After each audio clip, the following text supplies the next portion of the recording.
Hello friends, मैं हूं आपका दोस्त असीमानंद और आप देख रहे हैं आपका अपना यूट्यूब चैनल हमारी बगिया।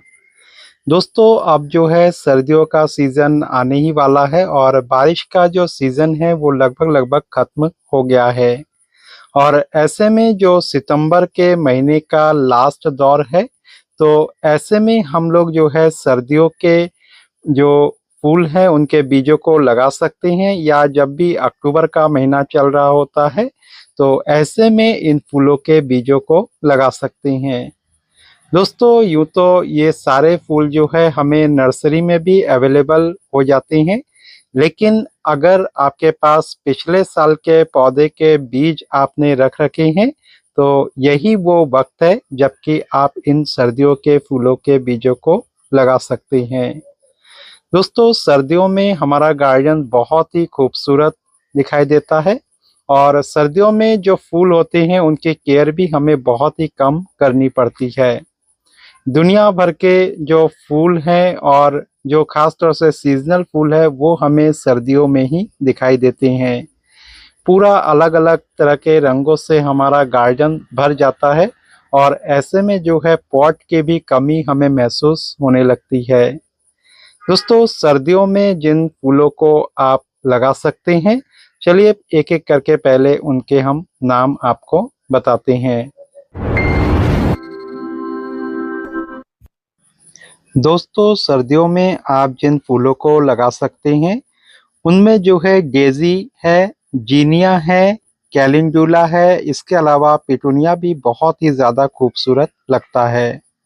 इसके अलावा दोस्तों, जो पेंजी के फूल है या एस्टर के फूल है उसको भी आप लगा सकते हैं। कार्नेशन का जो फूल है वो अगर कम धूप भी होती है तो ऐसे जगह में काफ़ी अच्छा लग जाता है। डहलिया की बात करूं तो डहलिया ऐसे बल्ब से लगता है, जो बड़ी वाली वैरायटी होती है, या वो जो है अपने टहनियों से भी लग जाता है, लेकिन अगर बीज से लगाने की बात करूं तो डहलिया पॉम पॉम होता है जो कि छोटे होते हैं, तो वो बीज से भी लग जाती हैं। इसके अलावा आप बरबीना के फूलों को लगा सकते हैं, सिनेरेरिया के फूलों को लगा सकते हैं, कार्न फ्लावर होता है उसको भी लगा सकते हैं। इसके अलावा फ्लॉक्स के जो फूल है वो भी काफ़ी खूबसूरत लगते हैं। नास्टेशियम और स्नैपड्रैगन के फूल भी आप लगा सकते हैं। इसके अलावा जो डॉग फ्लावर होता है या डैफोडिल्स के फ्लावर्स होते हैं वो भी आप सर्दियों में लगा सकते हैं। रेननकुलस, स्वीट पीस और जो कॉस्मोस के पौधे हैं, तो ये सभी जो पौधे हैं इनके बीजों को आप लगा सकते हैं और यही वो वक्त है जिस समय कि आप इन सब तरह के पौधे के बीजों को लगा सकते हैं। दोस्तों, बीजों को लगाते समय या उसको खरीदते समय कुछ सावधानियां हमें बरतनी होती है। एक तो जो हम बीज खरीदते हैं छोटे-छोटे पैकेट्स में होते हैं, दुकानों से हम 10 रुपए, 15 रुपए में ले आते हैं।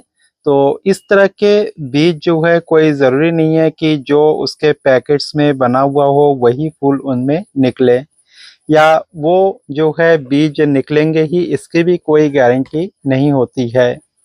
जितने भी नर्सरी होते हैं और वो लोग जो बीजों से उगाते हैं तो उनके पैकेट्स काफ़ी हाई रेट के होते हैं और काफ़ी बड़े-बड़े भी होते हैं।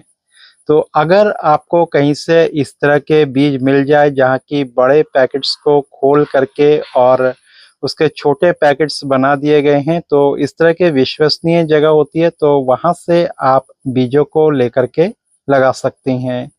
अन्यथा अगर आप छोटे-छोटे पैकेट्स लेते हैं 10-15 रुपए के, तो उसकी कोई भी गारंटी नहीं होगी। दूसरी बात ये है कि सबसे अच्छा है कि आपने अगर पिछले साल का बीज रख रखा है इन पौधों का, तो उससे आप लगा सकते हैं। अगर आपको बीज रखना नहीं आता है तो हमारी बगिया यूट्यूब चैनल में बहुत सारे बीज कलेक्शन के वीडियोज़ हैं, तो चैनल पर जाकर के आप उसको देख सकते हैं और कम से कम इस साल जो है आप उन बीजों को रख सकते हैं। दोस्तों, पिछले साल कुछ पौधों के बीज जो है हमने रख लिए थे अपने ही गार्डन में से, जिनमें कि जीनिया है, कैलेंडुला है, पेंजी है और इसके अलावा जो है सिनेरेरिया के फ्लावर है और डॉग फ्लावर है। तो इस तरह के बीजों को हमने रख लिया था और अब जो है इनको लगाने का समय आ गया है। सितंबर का लास्ट समय चल रहा है, तो इस समय हम लगा दे रहे हैं। और जो भी पॉट हमारे पास थे इन सब में पिछले साल यही सब पौधे लगे हुए थे। उसके बाद जो गर्मियाँ आई थी तो उस समय हमने पोर्चुलिका के अलग अलग कलर के पौधे इनमें लगा दिए थे, तो अब उनको भी हमने निकाल दिया है और अब जो है फिर से इन पॉट में इन बीजों को लगा दे रहे हैं। पॉट में दोस्तों सबसे पहले 10-12 जो होल्स है वो होना ज़रूरी है और उन होल्स को कवर करने के लिए यहाँ पर मैं इसके अंदर जो डाल रहा हूँ ये है लकड़ियों का कतरन। जो लोग फर्नीचर वगैरह बनाते हैं तो उनके पास ये कतरन भरा हुआ होता है, तो वहाँ से आप ला सकते हैं। और चाहे तो इसके अलावा राइस हस्क का भी यूज़ आप इनमें कर सकते हैं। कोई भी ऐसी चीज़ जिससे कि पानी छन करके नीचे चला जाए तो उसका यूज़ आप कर सकते हैं।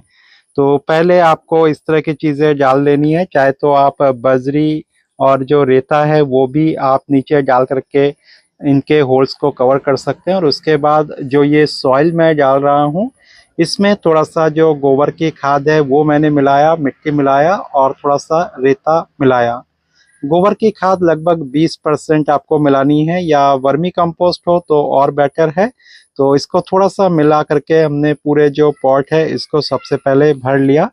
और ध्यान रहे कि मिट्टी आपकी हल्की हो और भुरभुरी हो, इस तरह की मिट्टी आपको बनाना है। और पॉट में जो है पानी जमना नहीं चाहिए। जो भी पानी आप इसमें डालें तो नीचे के होल्स से सारा का सारा पानी जो है निकल जाए। अब जो ये बीज है इन सबको लगाने की बारी है। तो कुछ बीज ऐसे होते हैं जो कि बिल्कुल साबुत होते हैं, तो उनके अंदर से पहले हमें छोटे छोटे बीजों को निकालना पड़ता है और छिलकों को अलग करना होता है। तो इस तरह से छिलकों को हमने अलग कर दिया और अलग करने के बाद जो है इनमें से ये जो छोटे छोटे निकले हैं इसको बिखेर देना है और इस तरह से हम सब जगह जो है पॉट में बराबर बराबर करके बिखेर देंगे। और उसके बाद हल्का सा जो है इस तरह का जो मिट्टी है वो हम ऊपर ऊपर से छिड़क देंगे, जो भी आपने सॉइल मिक्स तैयार किया है वो। और अगर कोकोपीट है तो कोकोपीट को भी आप इस तरह से छिड़क सकते हैं। तो इस तरह से जो अलग अलग बीज है सर्दियों के फूलों के, तो उनको आप बिल्कुल इसी तरीके से लगा देंगे। और कहीं अगर बीज आपको लगे कि एक जगह ज़्यादा पड़ गया है तो थोड़ा सा उंगलियों से इधर उधर करने के बाद आप ऊपर से हल्के हल्के मिट्टी को डाल सकते हैं। और इस तरीके से सारे के सारे बीजों को आपको लगा देना है। और लगाने के बाद इसको जो है कुछ दिन तक आपको शेड में रखना पड़ेगा या सेमी शेड में रखना पड़ेगा। एकदम से अगर आप इनको तेज धूप में रख देंगे तो ये जो है खराब हो जाएंगे, फिर पौधे शायद ना निकले। हमेशा टेम्परेचर का थोड़ा सा ध्यान आपको रखना पड़ेगा कि इसमें जो है बहुत ज़्यादा तेज धूप ना लगे और ना ही बहुत ज़्यादा पानी हो। हमेशा जो है थोड़ा सा जो मॉइस्ट है वो इसमें रहना चाहिए और एकदम पॉट कभी भी सूखना नहीं चाहिए। तो इस तरीके से सभी जो पॉट है इसमें लगभग लगभग लगा दिया है जितने भी तरह के बीज हमारे हैं। और यहाँ पर जो है ये मेरी मिसेज हैं जो मेरे साथ हेल्प कर देती है कई बार कामों में, तो वही इन बीजों को इस समय लगा रही है। और दोस्तों इनका भी एक यूट्यूब चैनल है जिसका नाम है हमारा परिवार, तो उसमें भी आप जा सकते हो, उसको देख सकते हैं। उसमें घर गृहस्थी से संबंधित और अलग अलग जो डिशेज हैं, कुकिंग है, उससे संबंधित वीडियोस बहुत सारे आपको मिलेंगे। तो अगर आप उन चीज़ों में इंटरेस्टेड है तो उसमें भी आप जा सकते हैं। अंत में दोस्तों हमें पानी देना है इस तरह से फव्वारे से हल्के हाथों से, ताकि मिट्टी इसकी इधर उधर ना हो। और बस उसके बाद आपको छाया में इसको रख देना है। दोस्तों जब पौधे में हल्का हल्का फुटाव आए तब उसको आप सुबह 1 घंटे की धूप दीजिए और फिर रोजाना थोड़ा थोड़ा धूप के टाइम बढ़ाते जाइए। और जब पौधे जो है धीरे धीरे बड़े होने लगे तो बिल्कुल धूप में रख दीजिए। पौधे जब बड़े हो जाए तब आप उसको निकाल करके अलग अलग पॉट में लगा दीजिए। इस तरीके से दोस्तों आपको इन बीजों को तैयार करना है। उम्मीद है दोस्तों आज का जो ये वीडियो है आपको काफ़ी अच्छा लगा होगा और आप भी अब जो है अपने घर में सर्दियों के फूलों को बीज से लगाने की तैयारी करेंगे। आज के लिए बस इतना ही। कल फिर मिलते हैं एक नए वीडियो में। तब तक के लिए दीजिए विदा और देखते रहिए हमारी बगिया। नमस्कार।